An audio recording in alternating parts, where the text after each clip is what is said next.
Bismillahirrahmanirrahim. Alhamdulillah wassalatu wassalamu ala Rasulillah wala haula wala quwata illa billah. Baik, kita kembali melanjutkan pembacaan jurnal dengan topik umum yang berkenaan tentang securities crowdfunding atau SCF. Ini judulnya Pertanggungjawaban Hukum Penyelenggara SCF terhadap pemodal untuk efek yang bersifat utang atau sukuk. Ini diterbitkan oleh Jurnal Hukum Mimbar Justisia, Fakultas Hukum Universitas Surya Kencana. Ditulis oleh Indramayu dan juga Yeni Salma Barlinti dari Universitas Indonesia. Abstraknya, perkembangan teknologi mendorong lahirnya SCF di Indonesia yang diprediksi akan terus berkembang sejalan dengan dukungan yang besar dari pemerintah Indonesia terhadap UMKM.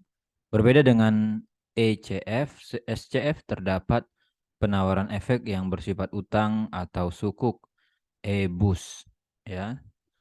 Keberhasilan investasi pada EBUS dapat ditentukan dengan kinerja penyelenggara karena perannya sebagai penerima kuasa dari pemodal yang membeli EBUS untuk memonitoring pelaksanaan proyek dan kewajiban penerbit EBUS. Bagaimana hubungan hukum pemodal yang membeli EBUS dengan penyelenggara dan bagaimana tanggung jawab hukum penyelenggara sebagai kuasa pemodal menjadi pokok permasalahan penelitian ini. Metode penelitian yang digunakan adalah penelitian hukum doktrinal dengan analisis data secara kualitatif. Hasil penelitian menunjukkan hubungan hukum antara penyelenggara dengan pemodal EBUS adalah hubungan kontraktual dan undang-undang. Oleh karena itu, pertanggungjawaban hukum yang dapat dimintai kepada penyelenggara adalah pertanggungjawaban kontraktual dan perbuatan melawan hukum atau PMH. Jadi apabila penyelenggara melakukan kelalaian atas tanggung jawabnya dan kelalaian tersebut menyebabkan pemodal EBUS mengalami kerugian, maka pemodal dapat mengajukan gugatan wan prestasi atau gugatan PMH. OJK perlu mensosialisasikan konsep tanggung jawab hukum penyelenggara dan mengawal implementasi POJK 57/2020 guna memberikan perlindungan kepada pemodal EBUS. Kata kuncinya, pertanggungjawaban hukum, SCF, EBUS, penyelenggara, dan pemodal. Pendahuluan, era kemajuan teknologi yang pesat saat ini telah mendorong perkembangan industri jasa keuangan di Indonesia dengan memanfaatkan teknologi informasi yang biasa disebut dengan fintech. Sebagai aplikasi teknologi digital, fintech dapat menyelesaikan masalah keuangan yang ada di masyarakat. Salah satu fintech yang sedang berkembang di Indonesia adalah SCF, yaitu penjualan efek berupa saham, efek bersifat utang atau sukuk kepada masyarakat dengan cara layanan urun dana melalui platform elektronik yang disediakan penyelenggara SCF atau selanjutnya disebut dengan penyelenggara. Model pendanaan secara crowdfunding ini relatif baru dan dapat dijadikan peluang bagi pelaku usaha untuk mendapatkan pendanaan tertentu dari masyarakat luas. Di Indonesia, SCF merupakan alternatif pendanaan yang dapat diajukan oleh pelaku usaha kecil dan menengah secara online yang lebih mudah dan cepat daripada fasilitas pendanaan perbankan yang umumnya terkendala masalah bunga dan keadaan UKM seperti jaminan, aset, dan lain-lain. Selama ini UKM memiliki hambatan untuk mendapatkan pendanaan karena memiliki rekam jejak atau portofolio yang kurang memadai. Di sini dinyatakan bahwa SCF is a new idea that takes the concept one step further dan menjelaskan bahwa pemodal dapat menerima keuntungan secara langsung dari hasil proyek yang dijalankan penerbit efek. Secara historis, SCF di Indonesia muncul pengembangan dari ECF yang berlaku tahun 2018 untuk memenuhi kebutuhan UKM dalam mendapatkan pendanaan. Awalnya efek yang dapat diterbitkan atau ditawarkan melalui SCF, sistem crowdfunding adalah saham atau ekuitas dan hanya dapat ditawarkan oleh UMK yang telah berstatus sebagai badan hukum atau PT. Namun dengan dikeluarkan peraturan POJK nomor 57 tahun 2020 tentang penawaran efek melalui layanan urun dana berbasis teknologi informasi, sistem ini memperluas efek yang dapat ditawarkan di SCF, tidak hanya saham tetapi juga EBUS. Selain itu, keberlakuan SCF juga memperluas kriteria penerbit atau isurnya yang awalnya hanya UKM berbentuk perseroan terbatas, kini dapat diikuti juga oleh perusahaan partnership atau persekutuan perdata, firma, atau persekutuan komanditer. Perkembangan SCF di Indonesia diprediksi akan terus mengalami peningkatan seiring dengan optimisme dan dorongan pemerintah terhadap kemajuan UKM di Indonesia. Dorongan yang diberikan pemerintah kepada UKM terlihat dari beberapa kebijakan yang dikeluarkan seperti Undang-Undang Nomor 11 Tahun 2020 tentang Cipta Kerja yang memberikan kemudahan perizinan melalui perizinan berbasis risiko dan pendirian badan usaha program pemulihan ekonomi nasional yang berupa pemberian insentif bagi UKM, kebijakan bantuan dana untuk UKM, dan masih banyak lainnya. Kedepan, potensi UKM untuk mendapatkan satu proyek pemerintah seperti proyek pengadaan barang dan jasa akan sangat besar. Contoh proyek pengadaan elektronik pemerintah yang melibatkan UKM saat ini mencapai 160 UKM dengan pendanaan sekitar 74 triliun. Asosiasi Layanan Urun Dana (ALUDI) sebagai asosiasi perkumpulan penyelenggara SCF di Indonesia telah mencatat bahwa selama 5 bulan di awal tahun 2021, jumlah investor atau pemodal dalam SCF sudah mencapai 443.694 investor dan 149 UMKM. Sedangkan dana yang terkumpul di SCF mencapai 253,34 M. Dengan demikian SCF akan menjadi tren di masa datang baik dalam aspek investasi maupun pendanaan usaha. Keberhasilan penyelenggaraan SCF di Indonesia tidak terlepas dari peran penyelenggara sebagai pihak yang menyediakan, mengelola, dan mengoperasikan layanan SCF. Sampai saat ini, penyelenggara yang terdaftar di ALUDI sejumlah 32 penyelenggara, 7 diantaranya sudah memiliki izin OJK, yakni Santara, B-Share, Krodana, LineX, Dana, Saham, Safik, dan FunX. Sedangkan yang lain sudah terverifikasi dan dalam proses perizinan. Besarnya peran penyelenggara dalam SCF terlihat dari kewajiban yang dimiliki seperti melakukan penelaahan terhadap legalitas penerbit, proyek penerbit, dan lain sebagainya. Bahkan dalam hal penawaran EBUS, penyelenggara juga diberikan kuasa untuk memantau dan mengawasi penyelenggaraan SCF dan berlangsungnya proyek yang dijalankan tersebut penerbit. Penyelenggaraan SCF memiliki risiko yang tinggi, khususnya bagi pemodal yang disebabkan oleh beberapa hal. Pertama, transaksi SCF dilakukan melalui media online internet sehingga tidak mempertemukan secara langsung antar pemodal dengan penerbit. Antara pemodal dan penerbit efek tidak atau kurang mengenal satu dengan lain dan mengetahui kondisi usaha secara langsung, namun terbatas pada dokumen-dokumen yang tersedia. Kedua, penyelenggaraan melalui sistem elektronik berpotensi terjadinya gagal transaksi yang disebabkan oleh gangguan jaringan elektronik.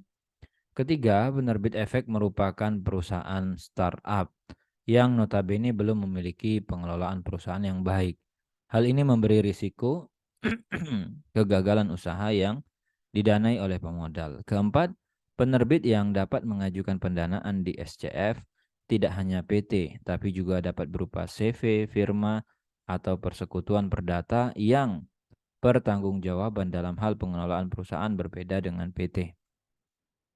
Kelima, dalam hal penawaran e-bus bahwa pengawasan dan pemantauan pelaksanaan proyek oleh penerbit dikuasakan kepada penyelenggara, sehingga baik atau buruknya pelaksanaan proyek ditentukan oleh pengawasan dan pemantauan penyelenggara kepada penerbit efek.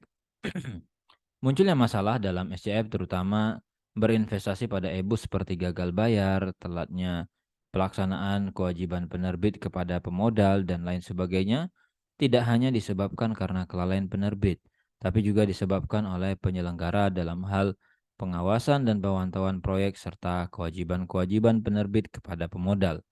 Permasalahan tersebut tentunya dapat berujung pada kerugian yang dialami oleh pemodal. Pemodal SCF, khususnya pemodal e-bus, merupakan pihak yang paling membutuhkan perlindungan agar dana yang telah dikeluarkan tidak disalahgunakan oleh penerbit e-bus. Dengan demikian, aspek tanggung jawab hukum penyelenggara terhadap pemodal menjadi aspek penting dalam penyelenggaraan SCF di Indonesia guna memberikan perlindungan hukum bagi pemodal ketika mengalami kerugian yang diakibatkan oleh kelalaian penyelenggara. Berdasarkan pada latar belakang seperti telah diuraikan di atas, maka permasalahan yang akan dikaji dalam penelitian ini adalah sebagai berikut. Bagaimana hubungan hukum antara pemodal yang membeli e-bus dengan penyelenggara? Bagaimana tanggung jawab hukum penyelenggara sebagai kuasa dari pemodal yang membeli e-bus? Metodologi penelitian ini menggunakan penelitian yuridis normatif atau dikenal dengan penelitian hukum doktrinal yang memfokuskan untuk mengkaji penerapan kaidah-kaidah atau norma-norma dalam hukum positif. Penelitian ini menggunakan data sekunder, yaitu data yang diperoleh dari penelusuran kepustakaan atau hasil dokumentasi. Peraturan dan data yang digunakan dalam penelitian ini adalah Peraturan Otoritas Jasa Keuangan Nomor 57 Tahun 2020, Peraturan OJK Nomor 37 Tahun 2018 tentang layanan urun dana melalui penawaran saham berbasis teknologi informasi, Kitab Undang-Undang Hukum Perdata, KUHP, data dari OJK, dan data dari Aludi. Analisis data dilakukan secara kualitatif terhadap data-data dari OJK dan Aludi mengenai topik yang sedang dikaji dan kemudian dihubungkan dengan POJK 57 dan POJK 37 serta KUHP sehingga menghasilkan data deskriptif analisis. Hasil analisis dituangkan dengan cara mendeskripsikan data-data secara kualitatif dalam bentuk kalimat.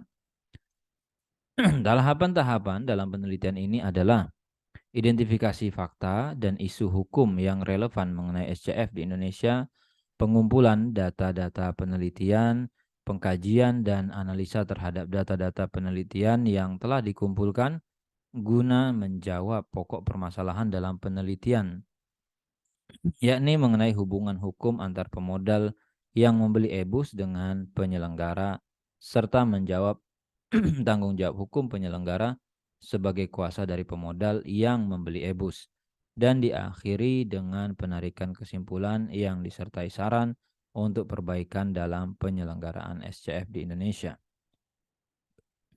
Pembahasan A. Hubungan hukum antara pemodal yang membeli e-bus dengan penyelenggara. Eksistensi securities crowdfunding di Indonesia. Secara normatif, eksistensi SCF di Indonesia berlaku sejak dikeluarkan POJK 57 2020 yang disahkan pada 11 Desember 2020 sebagai penyempurnaan ECF yang sebelumnya berlaku tahun 2018 melalui POJK 37. Secara umum, penyelenggaraan SCF dan ECF hampir sama, yakni penerbit efek menawarkan dan menjual efek dengan cara urun dana kepada pemodal melalui media elektronik platform SCF yang telah disediakan oleh penyelenggara.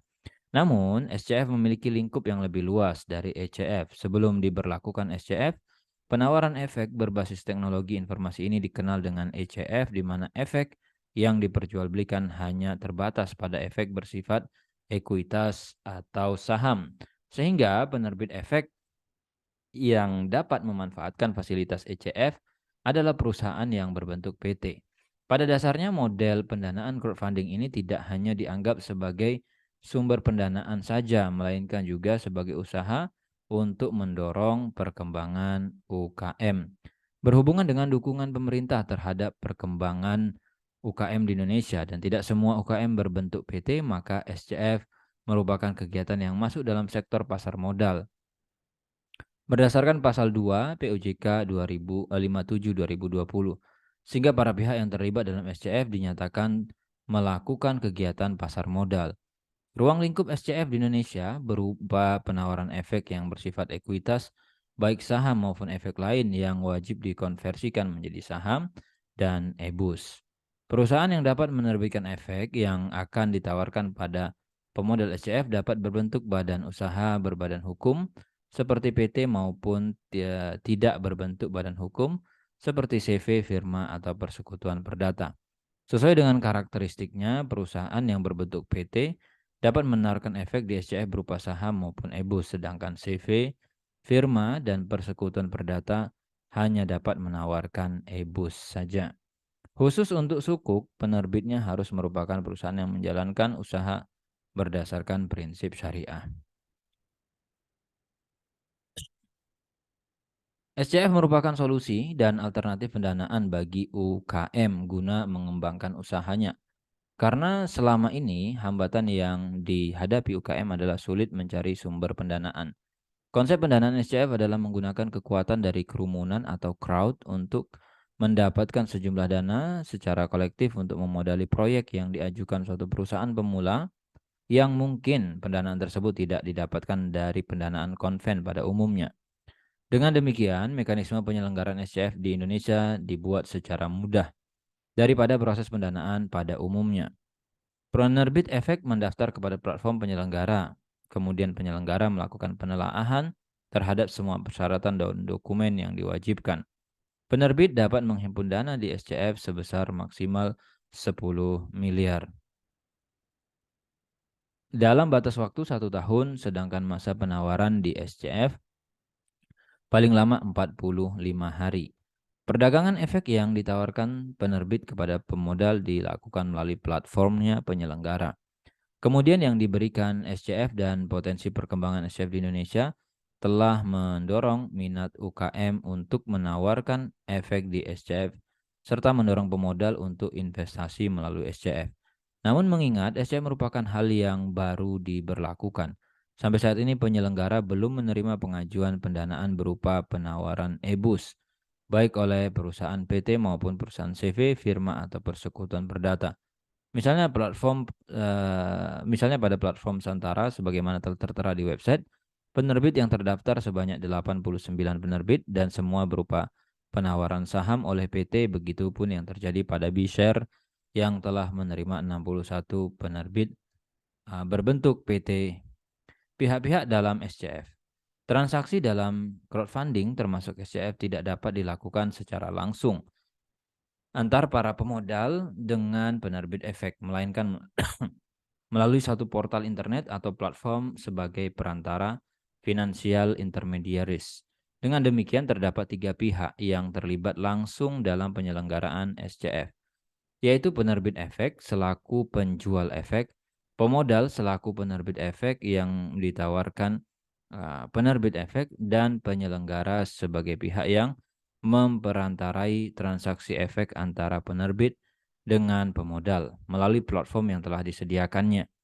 Ratna Hartanto mengatakan bahwa pola hubungan antara penerbit, pemodal, dan penyelenggara sebagai triangular relationship, bahwa antara penerbit, pemodal, dan penyelenggara memiliki hubungan dan keterkaitan satu dengan yang lainnya. Penerbit efek merupakan badan usaha yang menawarkan efek kepada pemodal, baik berbentuk badan hukum maupun tidak berbadan hukum. Penerbit efek yang menggunakan fasilitas SCF harus memiliki proyek yang akan dijalankan yang dibuktikan dengan dokumen kepemilikan proyek dan menyerahkan kepada penyelenggara guna dilakukan penelaahan atas kelayakan penerbit. Selain itu, penerbit berkewajiban untuk mengungkapkan fakta material kepada publik dan dokumen persyaratan melalui penyelenggara, termasuk dokumen legalitas dan izin usaha, susunan permodalan, daftar riwayat hidup pengurus, jenis dan jumlah efek yang ditawarkan, jumlah dana yang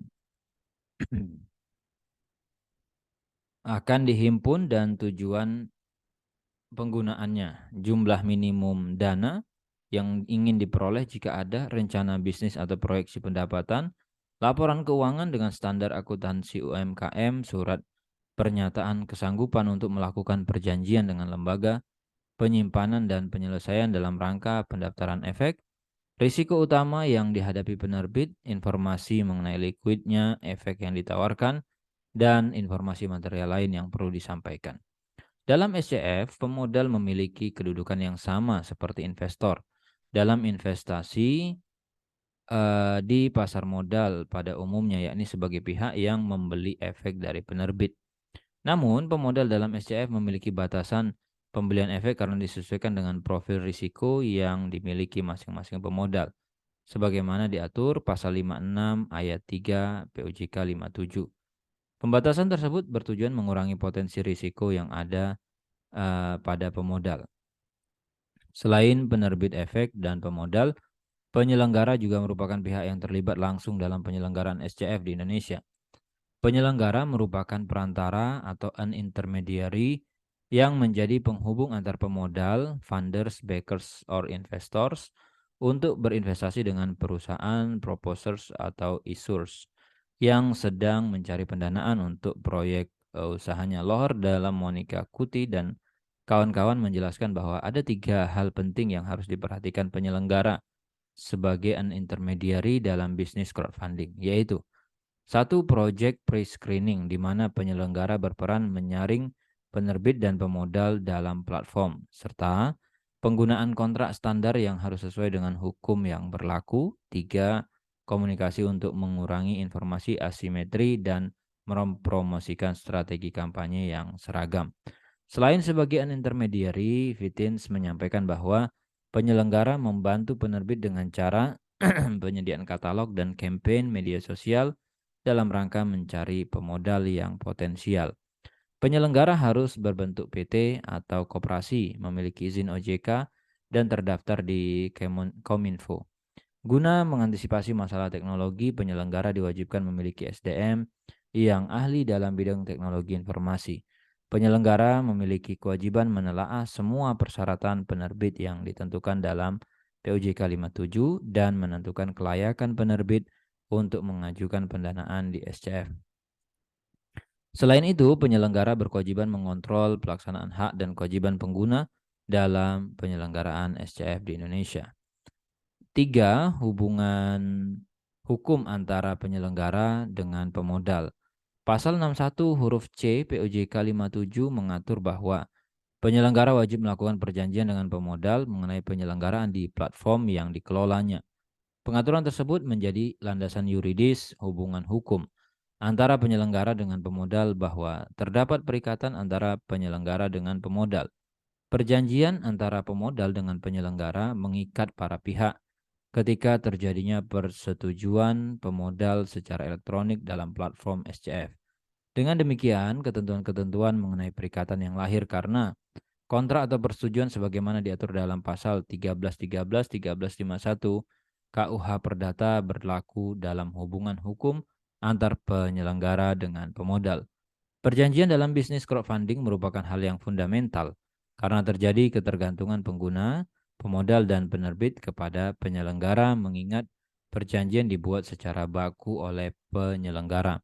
Apabila ditinjau dari teori economic analysis of law, dikenal dengan agency relationship atau agency teori, G. Dennis Haynes menyebutkan bahwa an agency is created when one person, the agent, consent to act on behalf of and subject to the control of another, the principle. Sejalan dengan Haynes, Jensen, dan Mackling juga berpendapat bahwa agency relationship as a contract under which one or more person, the principal engage another person, the agent, to perform some service on their behalf, which involves delegating some decision-making authority to the agent. Dari kedua pandangan mengenai agency relationship tersebut, maka dapat diketahui bahwa agency relationship muncul ketika seseorang atau lebih di agentnya setuju dan mengikatkan diri untuk memberikan suatu jasa dan bertindak untuk dan atas nama orang lain atau the principal-nya. Dalam hal penjualan e-books dalam SCF, penyelenggara bertindak sebagai kuasa dari pemodal untuk melakukan pemantauan dan pengawasan proyek dan kewajiban penerbit guna menunaikan kewajiban kepada pemodal. Dengan demikian, hubungan hukum antara penyelenggara dengan pemodal yang membeli e-books dapat disebut sebagai agency relationship. Agency relationship antara penyelenggara dengan pemodal diatur dalam pasal 19 PUJK 57 bahwa pemodal memberikan kuasa kepada penyelenggara untuk memantau jalannya proyek yang dijalankan penerbit, mengawasi dan memantau pelaksanaan kewajiban penerbit dalam hal penerbitan efek bersifat utang atau sukuk, mengawasi melakukan inspeksi dan mengadministrasikan jaminan pembayaran kewajiban kepada pemegang e-books apabila ada jaminan dan memantau kewajiban.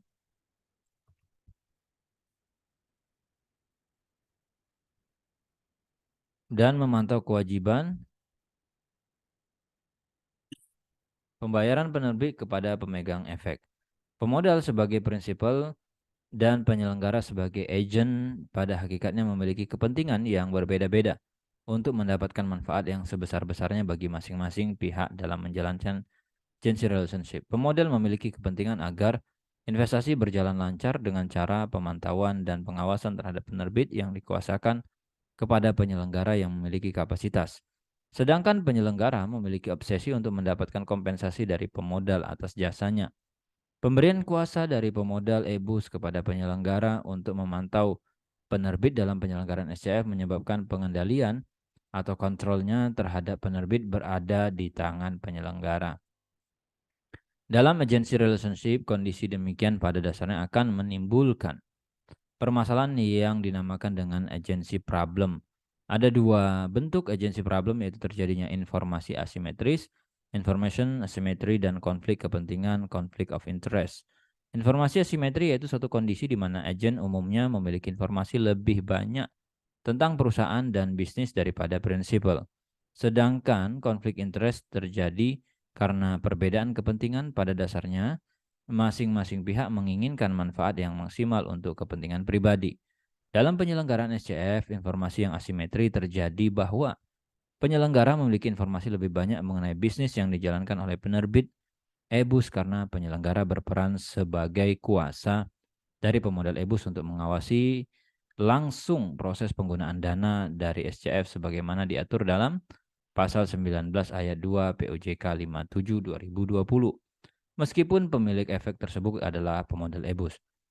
Sedangkan pemodal e-books tidak melakukan pengawasan terhadap penerbit efek secara langsung, namun hanya mendapatkan informasi dari penyelenggara yang diinformasikan melalui platform SCF. Berdasarkan informasi yang hanya dimiliki oleh penyelenggara yang didapatkan melalui pengawasannya terhadap penerbit e-books, penentuan baik buruk pengelolaan usaha adalah penyelenggara. Pemodal bergantung pada keputusan penyelenggara tentang perkembangan usaha penerbit e-books. Konflik of interest terjadi antara penyelenggara dengan pemodal e-books mengingat masing-masing pihak memiliki kepentingan yang berbeda dalam penyelenggaraan. Pemodal e-books memiliki kepentingan untuk mendapatkan keuntungan dari investasi di e-books sesuai dengan apa yang dijanjikan. Makanya, pemodal memiliki kepentingan untuk mengawasi penerbit agar menjalankan bisnis dengan baik guna memenuhi kewajibannya kepada pemodal e-books. Sedangkan penyelenggara memiliki kepentingan agar mendapatkan keuntungan dari investasi yang dilakukan oleh pemodal e-books.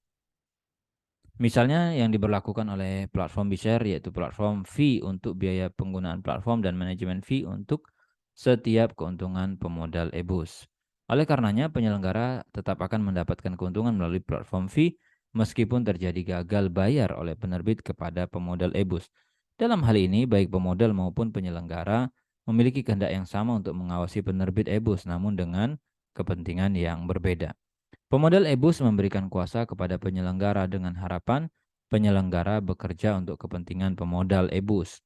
William Somm mengatakan bahwa berdasarkan prinsip principal agent problem dalam agency teori, bahwa pada hakikatnya agent dalam konteks ini penyelenggara akan lebih tertarik pada maksimalisasi kompensasi mereka karena perilaku memuaskan agent sendiri didasarkan pada rasionalitas perilaku manusia. Sejalan dengan Williamson, Jensen, dan Mackling menyebutkan if both parties to the relationship are a utility maximizer, there is good reason to believe that the agent will not always act in the best interest of the principal. Berdasarkan teori tersebut, penyelenggara SCF sebagai agent dari pemodal tidak akan selalu melakukan kuasa yang diperolehnya untuk kepentingan terbaik pemodal. Penyelenggara memiliki kedudukan yang lebih kuat daripada pemodal karena terjadinya informasi asimetris dan konflik interest antara penyelenggara dan pemodal. Oleh karena itu, kepentingan pemodal terhadap pemenuhan kewajiban penerbit, terutama kewajiban mengenai pembayaran EBUS, dapat dikesampingkan karena kegagalan penyelenggara sebagai wakil pemodal dalam memantau dan mengawasi proyek penerbit yang akhirnya dapat mengakibatkan kerugian pada pemodal. Tanggung jawab hukum penyelenggara sebagai kuasa dari pemodal yang membeli EBUS. Sebelum mengkaji lebih jauh tentang tanggung jawab penyelenggara, risiko-risiko bagi pemodal yang berinvestasi pada EBUS dan mitigasinya menjadi satu hal yang perlu diketahui terlebih dahulu. Dari risiko tersebut kita dapat melihat bagaimana mitigasi risiko yang telah diatur dalam aturan yang berlaku serta tanggung jawab penyelenggara dalam hal menjadi kuasa pemodal. Satu, risiko-risiko bagi pemodal yang membeli EBUS dalam SCF. Risiko pertama yang sangat mungkin terjadi adalah gagal bayar oleh penerbit kepada pemodal EBUS dan ketidakpastian akan keberhasilan proyek penerbit. Kegagalan proyek menjadi ancaman besar dalam berinvestasi pada SCF di Indonesia. Mengingat bahwa tidak selamanya usaha yang dijalankan selalu berhasil sesuai yang diharapkan. Terlebih penerbit SCF pada umumnya merupakan perusahaan startup. Ketika penerbit gagal dalam menjalankan proyek, maka berdampak pada kewajiban penerbit kepada pemegang EBUS. Ketiadaan jaminan dalam pengajuan pendanaan oleh penerbit sangat dimungkinkan terjadinya gagal bayar dan pemodal kehilangan nilai investasi sepenuhnya. Kedua, risiko fraud atau adanya kecurangan dilakukan oleh penerbit atas proyek yang dijalankan. Meskipun penerbit akan dipantau dan diawasi oleh penyelenggara selaku kuasa penerbit, penyelenggara tidak akan selalu mendampingi penerbit dalam menjalankan usaha, sehingga sangat dimungkinkan adanya ketidakjujuran penerbit dalam menjalankan proyeknya. Misalnya, adanya laporan fiktif keuntungan yang dilaporkan tidak sama dengan keuntungan yang sebenarnya, dan lain sebagainya. Risiko fraud juga terjadi karena pada dasarnya SCF dilakukan secara online sehingga pemodal tidak dapat melihat secara langsung usaha dan proyek yang dijalankan penerbit. Ketiga, investasi pada EBUS di SCF tidak liquid. EBUS yang ditawarkan dalam SCF tidak dapat diperdagangkan dan memiliki jatuh tempo. Artinya, ketika pemodal membeli EBUS pada penerbit yang ada di SCF, maka pemodal tidak dapat mencairkan atau menjual kepada orang lain sebelum jatuh tempo. Pembayaran pokok, bunga bagi hasil atau imbal hasil dari investasi EBUS dapat dilakukan oleh penerbit kepada pemegang efek pada saat jatuh tempo atau sebelum jatuh tempo dengan ketentuan harus mendapatkan persetujuan dari pemegang efek atau sukuk yang hadir dalam rapat umum pemegang EBUS.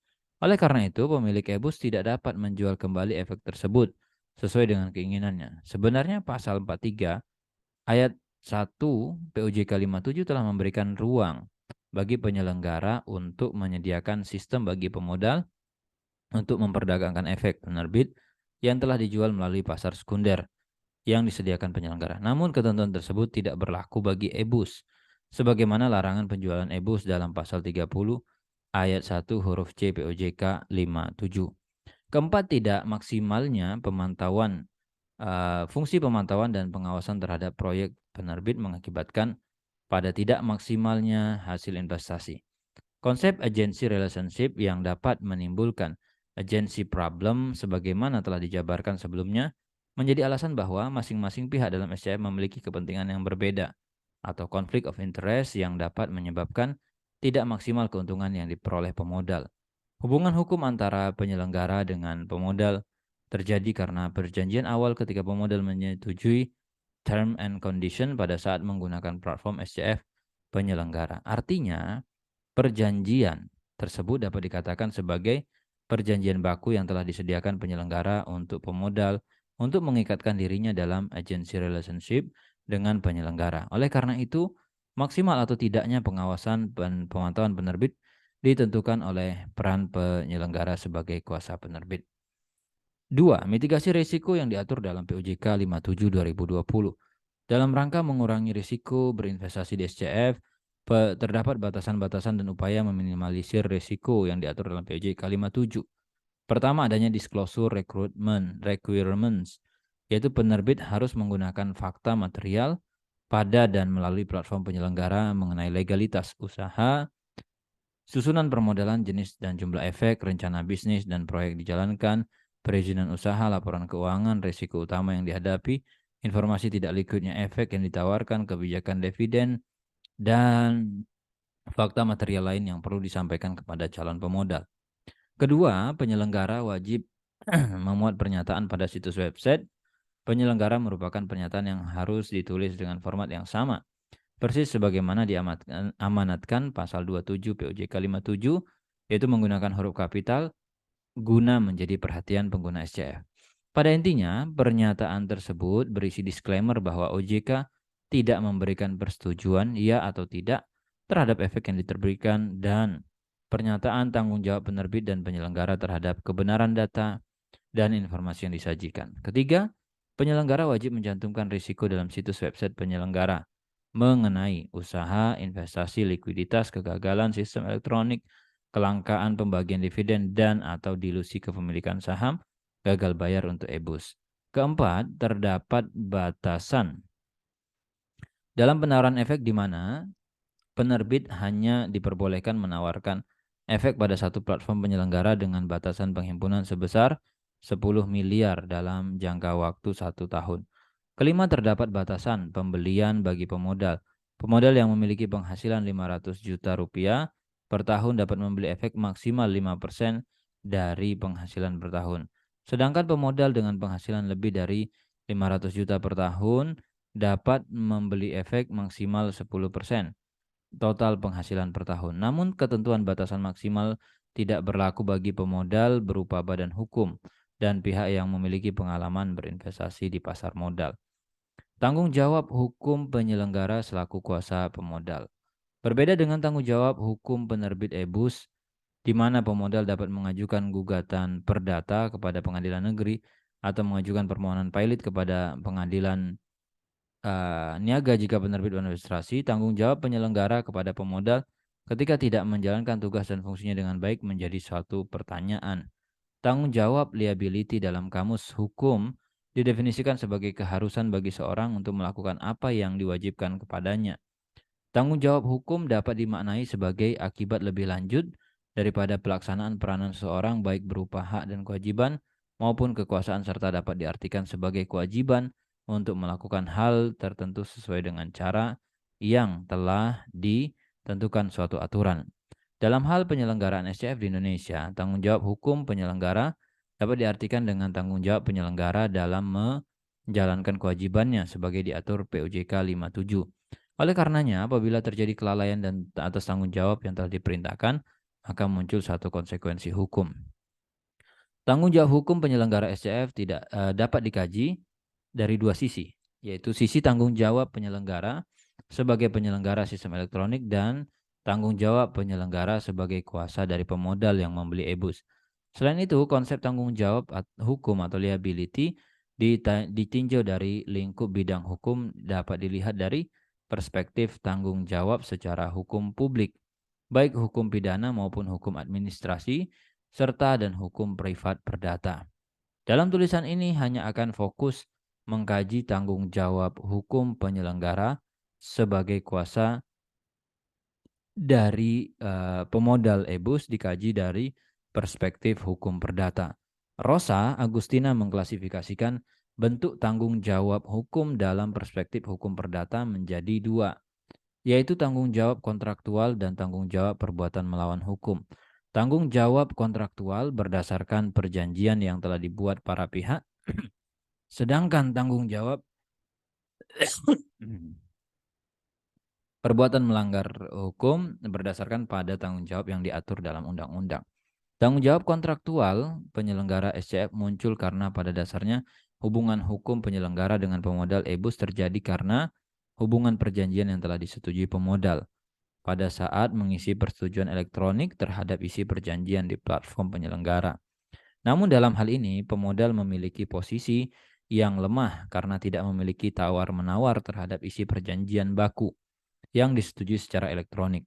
Dalam arti bahwa perjanjian tersebut dalam bentuk perjanjian baku. Meskipun pasal 64 ayat 1 POJK 57 memberikan ketentuan bahwa perjanjian baku harus dibuat dengan keseimbangan, keadilan, dan kewajaran, namun tentu hal tersebut tidak dapat melepaskan kemungkinan adanya kerugian bagi pemodal sebagai akibat perjanjian.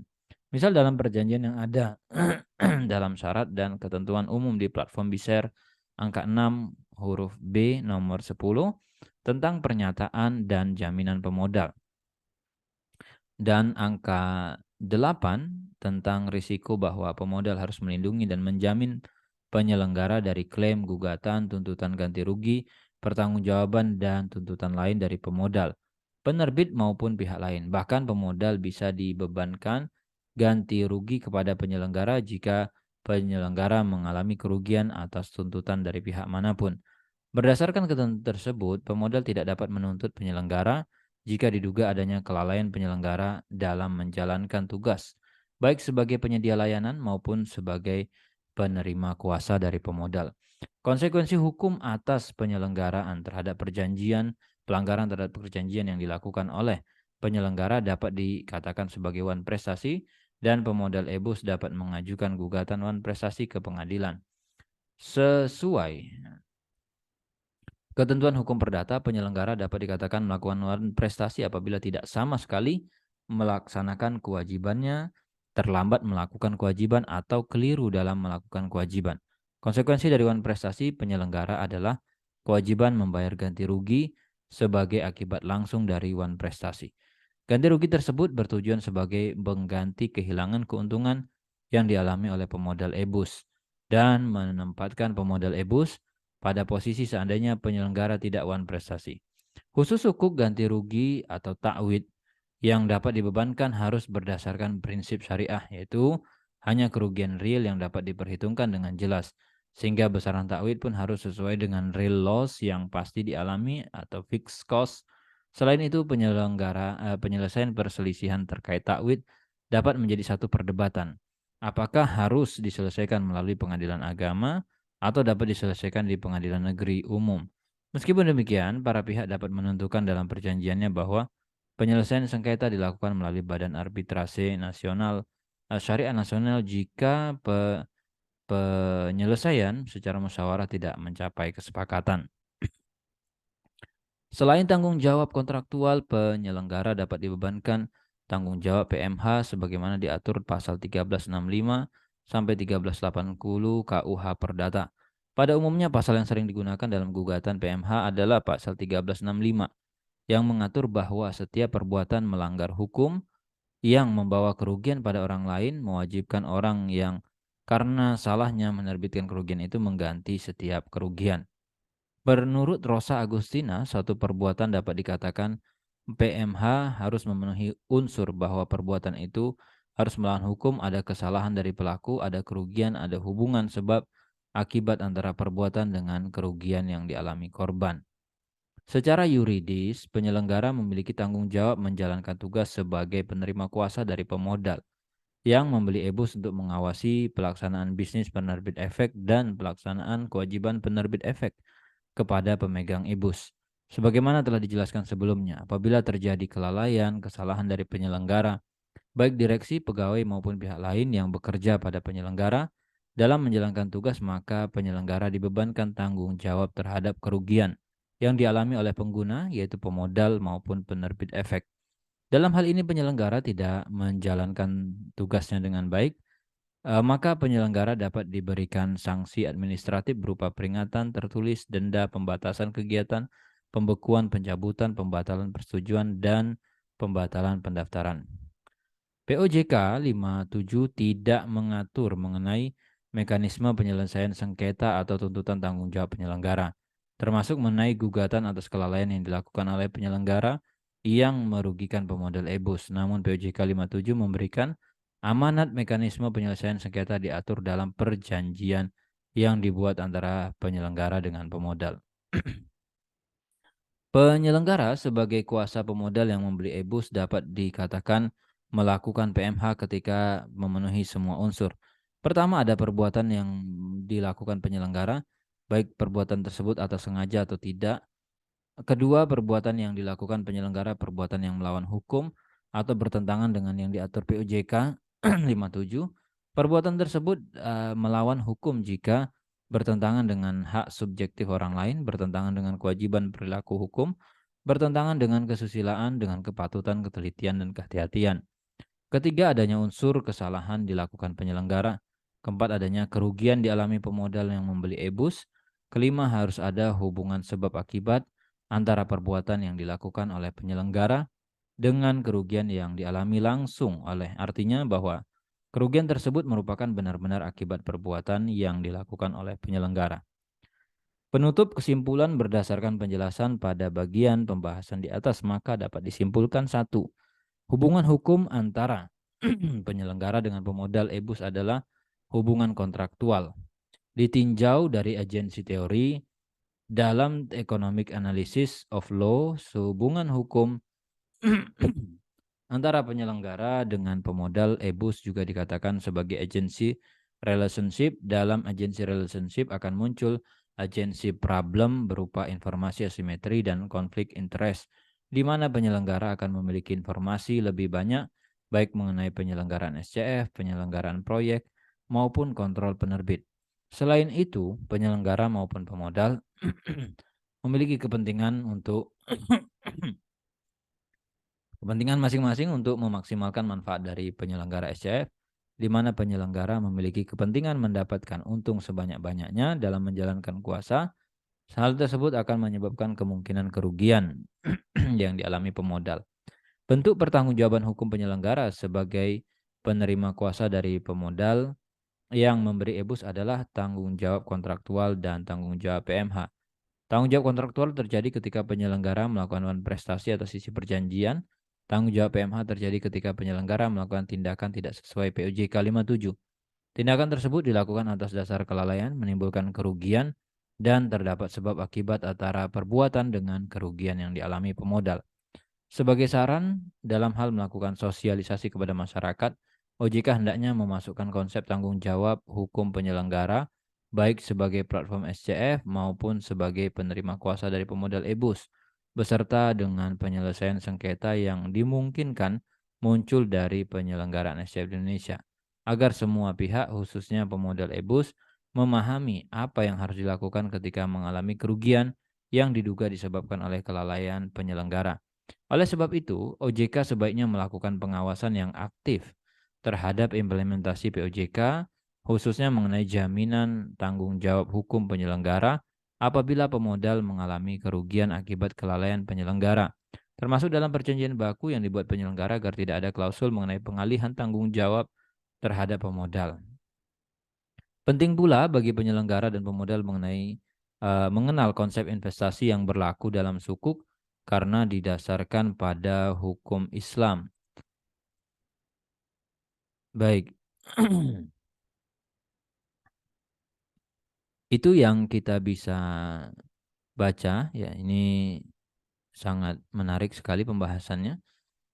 Insyaallah nanti kita coba cari jurnal-jurnal lain yang membahas tentang securities crowdfunding, terutama sukuk dan EBUS, bagaimana hubungannya antar para pihak. Ya, itu saja. Nanti kita lanjutkan insyaallah di video berikutnya. Mudah-mudahan pembacaan jurnal ini bermanfaat buat rekan-rekan sekalian.